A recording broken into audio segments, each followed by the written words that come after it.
Oh, Uy! ano na naman? Sakto bagong ligo ka Oh, ba? ngayon? Mabilis ka, tara, alis tayo. Saan ang buta? Basta sumama ka lang sa akin. Ayun, paano naman? Bilisan mo. Ako bahala sa'yo.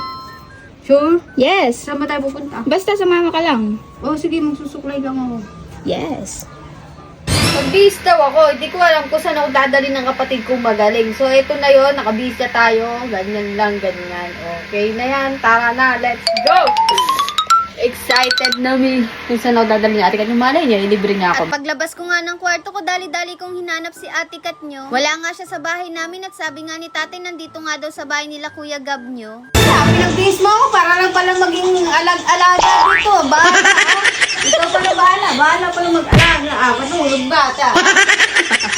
Yung dali-dali kang pinagbihis dahil may pupuntahan kayo, yung pala pag-aalagaan ka lang ng bata. Pero eme lang pala yun mga ate, pinabantay lang muna saglit nila Kuya Gab nyo itong si Baby G. Bumili kasi sila ng ulam nila. Saglit nga lang sila at nakarating na din kaya eto umalis na rin kami ni Ate Kat nyo. Kala ko talaga pag-aalagaan lang ako ng bata. Abay aga-aga nag-init tuloy yung tuktok ko. Ayun, kumulot tuloy yung buhok ko.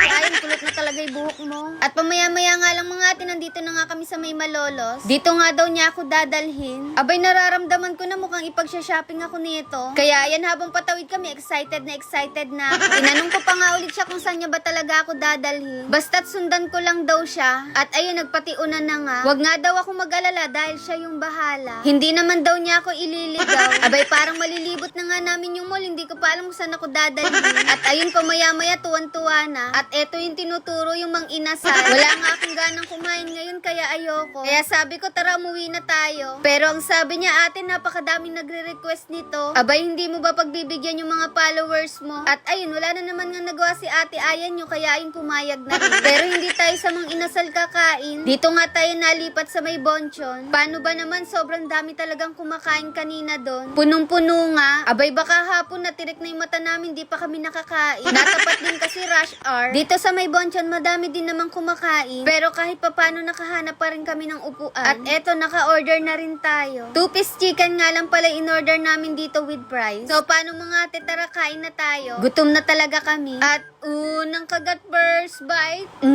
Ang sarap. Marami din naman sa inyo nagre-request na dito naman din daw kami kumain sa may Bonchon. Kaya eto na yun mga ate. Yung hindi pinlano dito kumain pero dito natuloy. Kaya minsan mas okay pa talaga yung hindi pinaplano no. Dun sa mga nag-request ng mang inasal sa susunod na lang yon. Sobrang dami kasing kumakain tapos ang dami pa ring nag-aantay. Maaga nga kaming umalis kaya lang natanghali na kasi may dinaanan pa kaming importante ni Ate Kat nyo. At bukas malalaman nyo kung ano yon. Sa ngayon mag-enjoy muna tayo ditong kumain. Ang lalaki din pala ng mga chicken dito. Tapos may flavor pa nga. Umorder nga rin pala kami netong bingsu. O bingsu, ewan ko ba basta iyan yon. Madalang nga lang pala kami ditong kumain. Kaya hindi rin ako familiar dito sa mga menu nila. Ang dami kong ang gustong kainin dito dahil natatakam ako. Kaya lang pera na lang talaga yung kulang. Kaya sa susunod yung mga magre-request yan baka naman walang ganon. At ewan ko ba dito sa kapatid ko pina-order to dahil naiinitan siya. Pero nung kakainin na hinihipan naman kasi daw masyadong malamig. At ayun lang, bye-bye!